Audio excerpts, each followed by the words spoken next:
আসসালামু আলাইকুম। এসএসসি 2025 সালের পরীক্ষার্থীরা, তোমাদের যাদের এসএসসি পরীক্ষাতে পাশ করছো, তোমাদের একটাই প্রশ্ন যে আমাদের কলেজ ভর্তি আবেদন কবে থেকে শুরু হতে যাচ্ছে, কিংবা আমরা কলেজে কবে থেকে ভর্তির জন্য আবেদন করতে পারবো।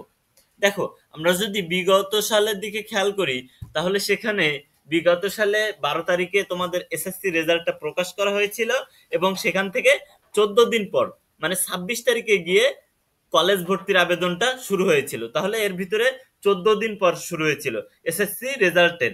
এখন আমি বলতেছি যে আমাদের যে এই বছরের রেজাল্টটা, দেখো, এখন দেখো আমাদের রেজাল্টটা প্রকাশ হয়েছে 10 তারিখে। তাহলে এখান থেকে 14 দিন ধরো 24 তারিখ, ঠিক আছে, তা ধরো 25 তারিখের ভিতরে আশা করা যায় তোমাদের এই যে ভর্তির যে কার্যক্রমটা আশা করা যায় শুরু হয়ে যাবে। আর তা না শুরু হইলেও 30শে জুলাইয়ের ভিতরে তোমরা শিওর থাকো যে সবকিছু ঠিকঠাক থাকলে 30শে জুলাইয়ের ভিতরেই তোমাদের এই যে ভর্তি কার্যক্রম, কলেজ ভর্তি আবেদনটা শুরু হয়ে যাবে। এ নিয়ে টেনশন করার কোনো দরকার নেই। এখানে দি ডেইলি ক্যাম্পাসের একটা পত্রিকার নিউজ দেখো, এখানে একাদশ শ্রেণীতে ভর্তি শুরু কবে। এখানে দেখো বলা হয়েছে, আন্তঃশিক্ষা সমন্বয় সূত্র জানিয়েছে আগামী 30 জুলাইয়ের মধ্যে একাদশ শ্রেণীতে ভর্তি কার্যক্রম শুরুর পরিকল্পনা করা হয়েছে। সবকিছু ঠিক থাকলে এ সময়সীমার মধ্যে কলেজে ভর্তির আবেদন শুরু হবে। আবেদনের জন্য শিক্ষার্থী 15 থেকে 20 দিনের মতো সময় পাবে। অর্থাৎ তোমরা 15 থেকে 20 দিনের মতো সময় পাবে আবেদনের জন্য। অনলাইনের মাধ্যমে আবেদন করতে হবে, সবাইকেই অনলাইনের মাধ্যমে আবেদন করতে হবে। খুব দ্রুত সময়ের মধ্যে একাদশ শ্রেণীতে ভর্তি সংক্রান্ত বিজ্ঞপ্তি প্রকাশ করা হবে। মানে ঢাকা এডুকেশন বোর্ড, মানে শিক্ষা বোর্ডের ওয়েবসাইটে খুব দ্রুতই তোমার যে এইচএসসি তে ভর্তির যে কার্যক্রমটা, এই বিষয় নিয়ে একটা বিজ্ঞপ্তি প্রকাশ করা হবে। তারপরে গিয়ে 2-1 দিন পরে গিয়েই তোমার এই যে ভর্তি কার্যক্রমটা, আবেদনের কার্যক্রমটা শুরু হবে। তখন থেকেই তুমি আবেদনটা করতে পারবে। তো দেখো, অনেকেই ফেল করছো এবার, 3 ভাগের 1 ভাগ শিক্ষার্থী ফেল করছো। 19 লাখ শিক্ষার্থীর ভিতরে 6 লাখ শিক্ষার্থী, 6 লাখ প্লাস শিক্ষার্থী ফেল করছো।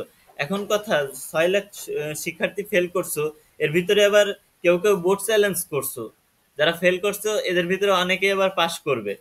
তো এরা কিন্তু এখন যারা বোর্ড রেজাল্ট তোমার হচ্ছে চ্যালেঞ্জ করছো, বোর্ড চ্যালেঞ্জ যারা করছো, তারা কিন্তু এখন এই যে প্রথম পর্যায়ে যে আবেদন দিবে কলেজ ভর্তিতে আবেদন, এখানে কিন্তু আবেদন করতে পারবে না। তোমাদের জন্য দ্বিতীয় পর্যায়ে আবেদন ছাড়া হবে।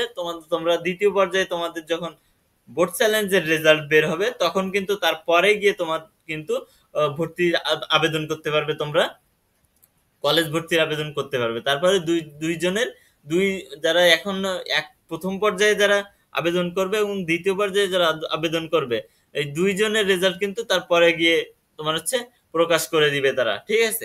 তো বেশি টেনশন নেওয়ার দরকার নেই।